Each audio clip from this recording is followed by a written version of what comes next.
Hello, Manchester United fans, and welcome to today's episode of Tikitaka Talks. This is the episode 9, game week 9.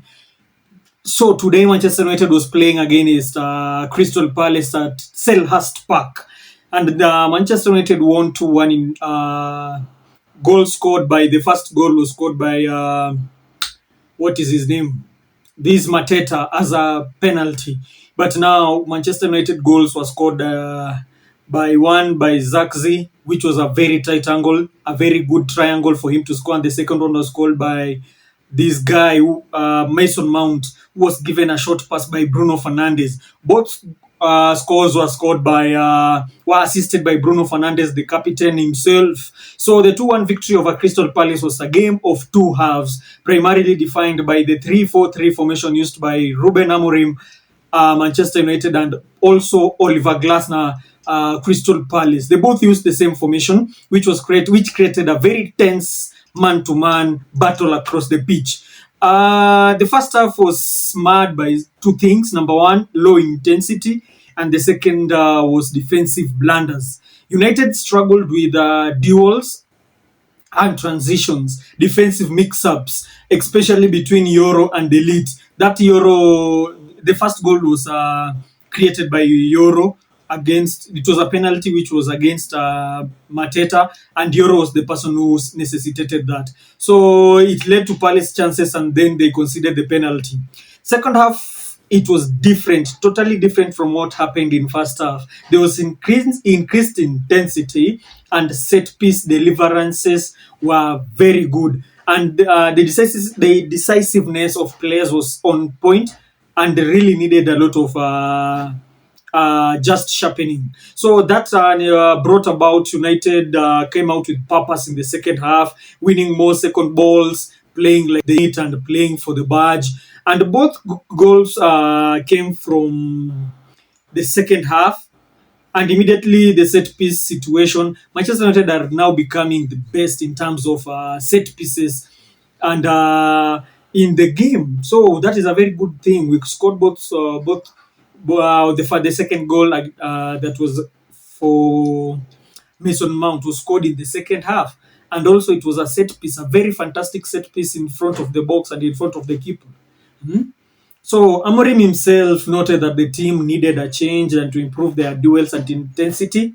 This was done in the pre-analysis. Intensity and the previous game performance was very low in terms of what we did, and the turnaround in itself could suggest that Manchester United are now back into their winning ways. Ruben Amorim's key tactical changes. Amorim needed a couple of crucial personnel changes, which were very needed in the game. Mason Mount came in, not Mason Mount, but Mbeumo came out, and Maino came in and replaced Brian Mbeumo, which was very good. His impact was made, although I think Maino should be brought in at least earlier in the game. He's a very talented player. We know what he can do in the pitch. So Maino should be brought in as early as possible. Maybe second half when it starts, or maybe even be a starter, because he can deliver. If Lenny Yoro can be trusted as an 17 under 18 under 19-year-old, even Kobe Maino should be given that chance.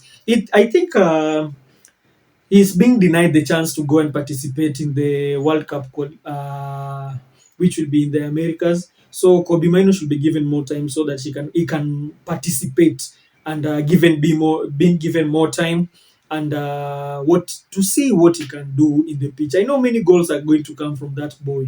If we make the mistake of releasing him in January transfer window, we are going to feel it the same way we felt against McTominay, who went to Napoli and is almost becoming a Ballon d'Or winner.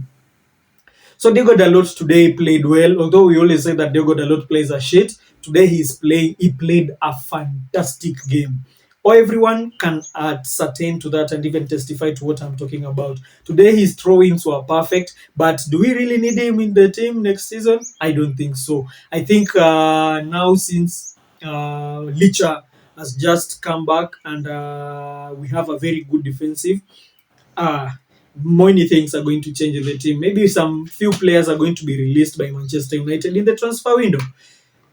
Let's now talk about Martinez, Lisandro Martinez. This is the butcher, the lion himself, the guy who made us love him even more. He's very short, but what he can do in that defensive is left wing. In fact, Ruben Amorim said that is the perfect fit for the back three formation that he has been insisting. Although he has been out for almost 10 months, he has made his highly anticipated return today against coming in as a substitute in the final 10 minutes of the game.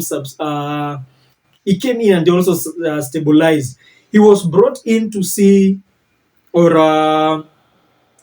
out the victory and even bring out that wall at the back, likely replacing a midfielder or a ton of attacking midfielders to add a fresh, high-intensity, left-sided centre-back to the back three.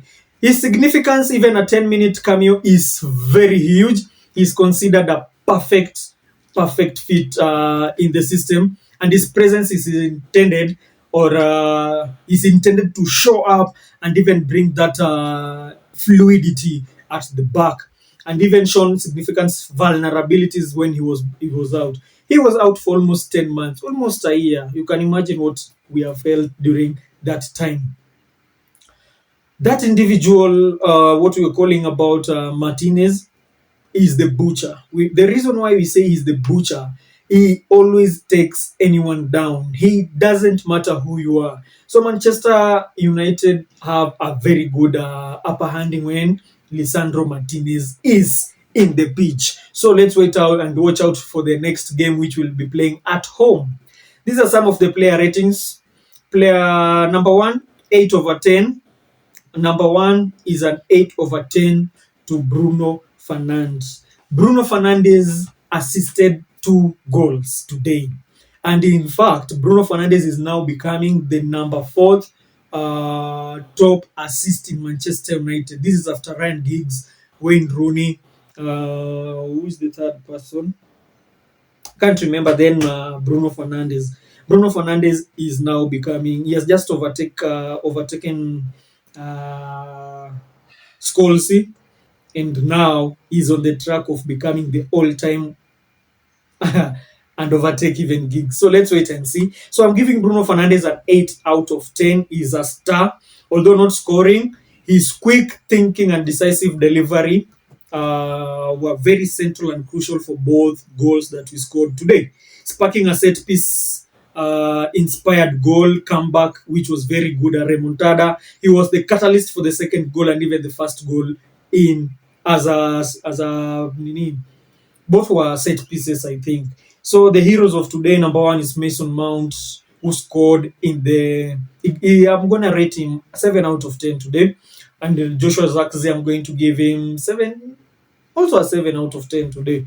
So Mason Mount's winning goal was decisive. Zirkzee's equalizer was the first Premier League goal in almost a year for Zirkzee, an important contribution as the central striker. Underperformance today, number 1, I'm going to say it feels very bad to talk about it, but Lenny Yoro today played really badly, and I don't think it was his fault, but today it was not on his side. And Matthias De Ligt also, not that good of him today, but at least he made an impact. You could see him. But those are my... So Lenny Yoro, I'm going to give him a 3. Matthias De Ligt, I'm going to give him a 4.5. 4.5, yeah. So both defenders are difficult first half. Very, very difficult. With Yoro conceding the first goal against Mateta. De Ligt slipped and almost cost us a goal. This was done almost in the first half, the end of first half. Well, this was very bad for us. We all held our hearts in our hands, and it was very difficult for us even to watch that part, for us conceding the second goal. So it was a very difficult first half, but which almost led to the second Palace goal, highlighting the defensive fragility of the two defenders. And Martinez's return is meant to solve such issues. Did you know that Martinez, by the way, Martinez, when he left, the person who gave him an injury, or he was given an injury while we were playing against Crystal Palace. So it is since his play with Crystal Palace on February, it is now the first time Martinez is playing again in the Premier League. What a coincidence. He was out during Crystal Palace versus Manchester United and then back in Manchester United against Crystal Palace. So Licha is back. Thank you so much for watching today's episode. Please subscribe, like, comment, and share this podcast so many can watch, and even put your comment on the down what we can improve on, and we shall see. So we are happy today. At least Manchester United, you have given us 3 points. Now we are number 4 or number 6, sorry, and we are behind the second position with only 5 points. So it is a good deal for us. So we are now title contenders. Thank you very much. God bless you, and God bless Manchester United. Peace out.